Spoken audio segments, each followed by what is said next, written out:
Hello and welcome to Unedited Economics. My tomato plant's blowing in the wind. My name is Kia, and today we're going to be talking about supply and demand. Sorry, that was my door. I understand when you go over these simple concepts so many times, they can seem boring. I've been procrastinating doing this video because at one point I'm like, I know supply and demand. I feel like it's a waste of time to have to go over it again. But you know what? It is the basis of all economics, so of course we're going to be talking about it. And we're going to be talking about supply, one of the two most important parts of supply and demand. Now let's talk about supply for a second.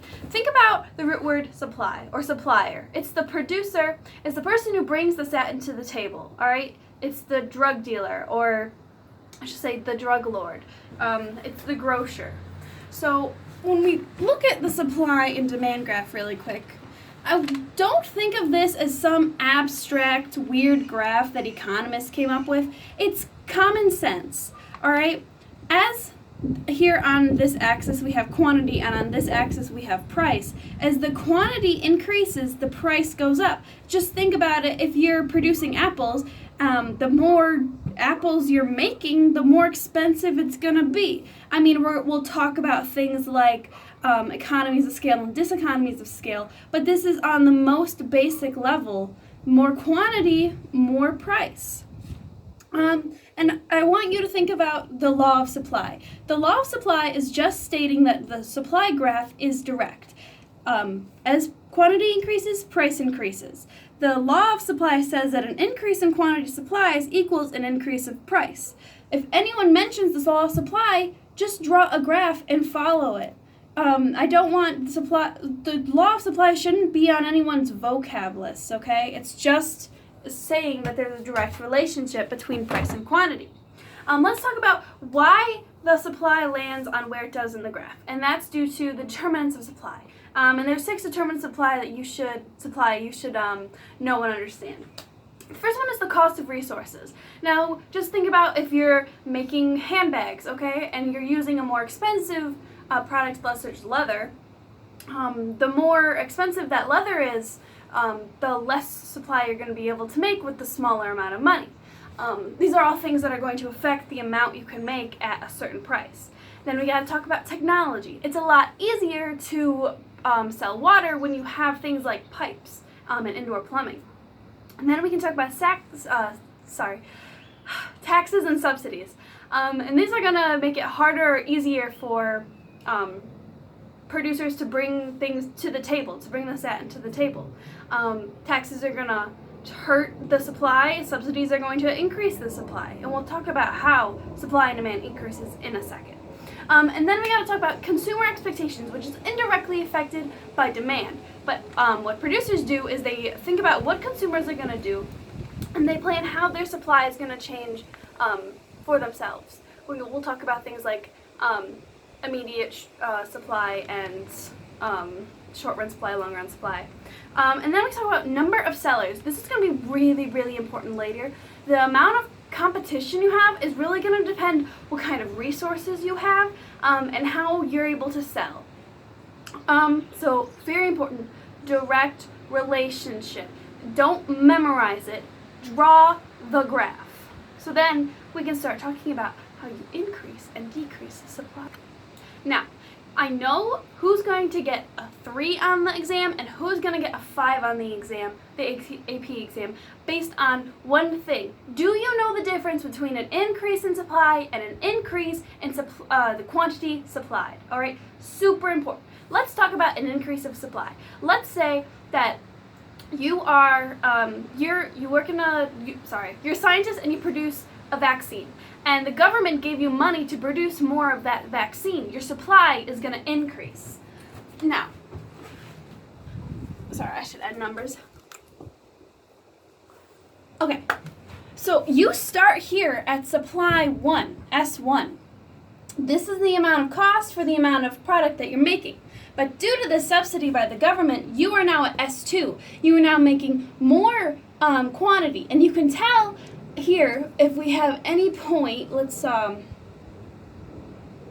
here. All right, the quantity has increased. That is how you can tell the supply has increased. You may get confused because the line on like a north-south pole went down. It went up. The quantity went up. You can tell there was an increased supply due to this arrow and the fact that the quantity increased. Now I have to remind you, draw the graph, draw the graph, draw the graph. If you have to draw like a table of X's and Y's on the side to draw your graph properly, do it. It's so worth it. You don't want something that you fully understand to get messed up because you couldn't figure out that supply increases.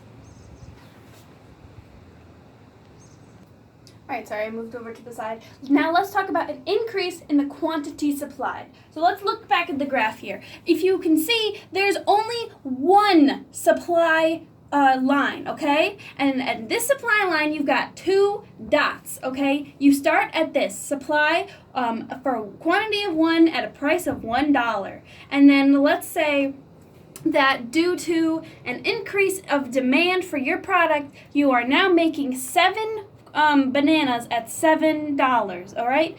The quantity increased. The supply did not. If we're talking about drawing that XY graph on the side, you'll notice that you only have one XY graph. All you did was change the coordinates of which you are supplying at. It's so important. People get this wrong all the time. It's so important. So we're going to talk about demand, and you're going to notice I'm going to say a lot of the same exact things I said about supply, because when we're learning about these concepts, they are not different in any way. Only the pure concept. When you throw it on a graph, it's going to have the same types of situations. Alright, so demand. Let's just think about you, yourself, a consumer. Whether or not you consider yourself a consumer, which you may or may not be. Don't confuse me with a consumer. You want things. Today, I bought a carpet. I biked home with it from a store I don't need to mention. You want things. There's so many things you can buy with a limited amount of income that you get, whether it be your allowance or your income. You want things, and the people who you get it from are those consumers. Are those producers. So you can see how these two things are going to be overlapping. And let's think about cookies, for example. If you're starving and you're about to die, and someone gives you one cookie, that's going to be the best cookie you've ever had in your entire life. No other cookie is going to be as good as that one. So you think, I'll have another cookie. And you eat it, and you don't get the same satisfaction as you did from the first one. And you think maybe it's a fluke, so you eat a third cookie, and suddenly you're going to throw up because the cookie was no good. It tasted horrible. 3 cookies are too many cookies for someone to eat. This is a little bit weird. You'd expect, the more I have, the more happy I am. Actually, the more you have, the less satisfaction, the less difference in satisfaction you get. Declines from everything. You may want an unlimited amount of things, but you only want a limited amount of one thing. People want a Ferrari. Nobody wants 100,000 Ferraris. What are you going to do with 100,000 Ferraris? So then when we look at this demand graph right here, it's going to make a little bit more sense. When we look at, here's our demand, we've got our price, and we've got our quantity, and demand goes down. You think there's unlimited demands, it would go up, it would be a direct relationship. Actually, an inverse relationship, all right? You've got your price, you've got your quantity. As quantity increases, price decreases. Now, this is known as the law of demand. Just like the law of supply, don't memorize the vocab definition. Know that it's an inverse relationship. As quantity increases, price decreases. As quantity decreases, price increases. It's so important. It's so important. Let's talk about why the demand ends on the graph like that. And it's known a lot like supply as the determinants of demand. I don't know why you did that. I don't know if you can even see my hand. Now, there's 5 determinants of demand that you're really going to want to think about. So, first one, consumer taste. What do you want? You may want toothpaste, but do you have a taste specifically for mint toothpaste or cinnamon toothpaste? It better be mint. People who use cinnamon toothpaste are weird. And then we can talk about the number of buyers. Let's say you really, really like ceramic dragons, like I do. And you are the only one in the world who wants a ceramic dragon. Alright, there's going to be a lot less demand for that ceramic dragon. But if you want, let's say, a mango, and everybody else in the world wants a mango, there's a lot more demanders. Then we can talk about consumer income. How much money do you have to spend on this ceramic dragon? Are you spending 100% of your income on a ceramic dragon? Or are you spending 1% of your income on smaller mini ceramic dragons? Buy me a ceramic dragon. And then we can talk about the price of related goods. Just like a supply, we've got substitutes and you've got complements. Let's say, last time we talked about substitutes, let's talk about complements. Let's say there's a sale on marshmallows, so you also buy graham crackers and chocolate. The demand for graham crackers and chocolate went up because of the marshmallows. But we're going to talk more about substitutes and complements a little bit later. Then we can talk about the fifth one, which is price expectation. Do you see a sale in the future? Do you know that when it gets cold out, the price of raspberries are going to increase, which means you're going to stock up on raspberries now? That's also very important to know. Now, as I said, inverse relationship, downward like demand. Alright? Now, the reason that it's downward is something known as diminishing marginal utility. It's a big word, but don't get scared. It's exactly what I was talking about with the cookies. Diminishing, marginal meaning different, utility meaning satisfaction. The satisfaction you get decreases, alright? Super simple, diminishing marginal utility. Say it over and over again, you'll get it. It goes right with demand. Might be one of the first things you learn in an economics course. Whew. Now let's talk about an increase in demand and an increase in quantity demanded. So different, 100%. They're different concepts. They should be different courses. Okay, so let's say that you demand vaccines, all right? And the government gives you money so you can get a vaccine. So the demand for vaccines are going to increase. So if we look at the graph here, you've got two demand curves. Can you see that? I hope you can. Here we go. I hope you can see that. All right, so you've got your price and you've got your quantity. And your demand went from demand 1 to demand 2. You know this because the quantity, here, I can add point here. The quantity of demand has increased. If this is a 1 and this is an 8, it went from about 3 to 8, all right? It increased, all right? It's the same thing if it decreased, the demand would be on this side. Don't memorize it. It's not worth it. If there's a demand 3 over here, that quantity will have decreased. It's so simple. If you don't understand this, you have to go tell a teacher. Or watch more videos or rewatch this one a couple times. You demand something, it suddenly gets easier to acquire, you'll demand more. Suddenly you hate it, you're going to demand less. Let's talk about the increase in the quantity demanded. Alright, yeah, I'm over here.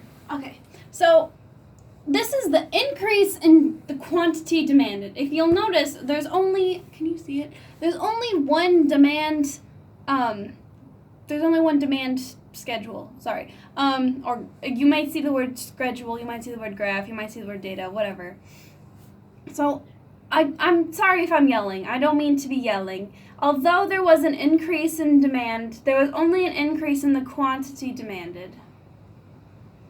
It's not that bad. You guys will get it. It's a change on the graph.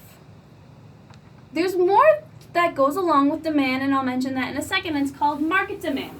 Let's imagine that you demand something, and everybody in your family also demands it, and they're the only people in the market. When we put them all together, it's going to make a market demand graph. And I'm going to go ahead and draw that really quick. You know what? I don't want to confuse you about demand, especially when we get into GDP. I just want you to listen to this concept, okay? So let's talk about Batman comics for a second.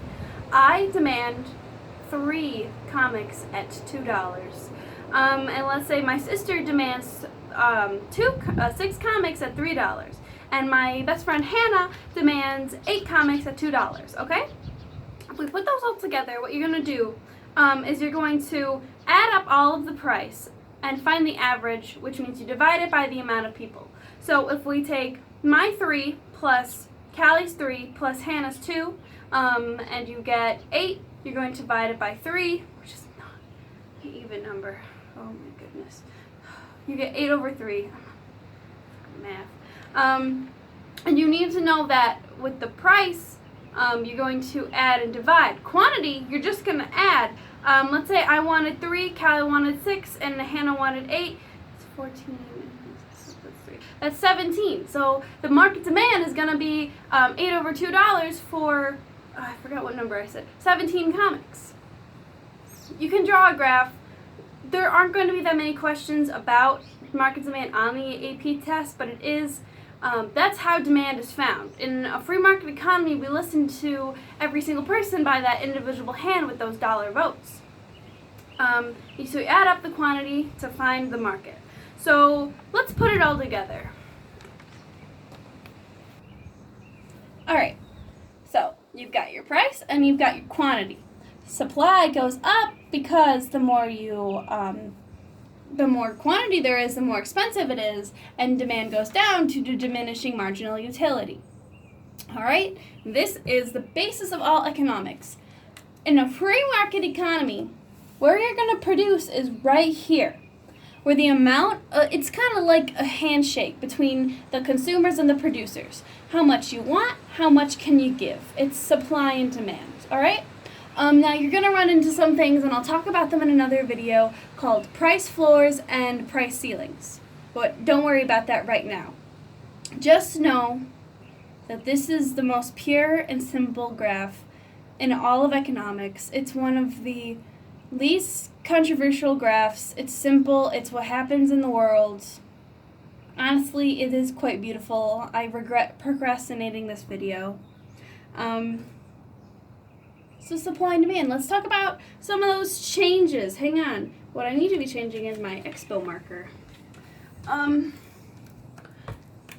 Let's have a situation. Let's say that there is a tax on vaccines. I don't know why I'm talking about a lot about vaccines today.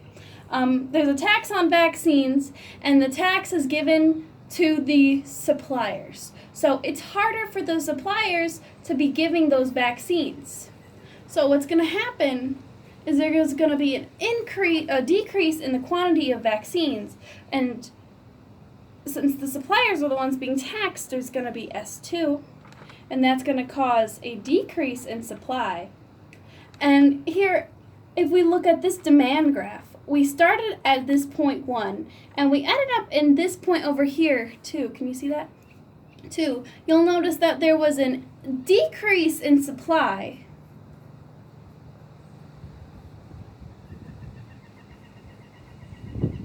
And there was a decrease in the quantity demanded. See, there's only one, that's not decrease, in the quantity demanded. I hope you can read that. It says the decrease in quantity demanded. You can see that there's now 2 supply graphs due to this change. There's only one demand.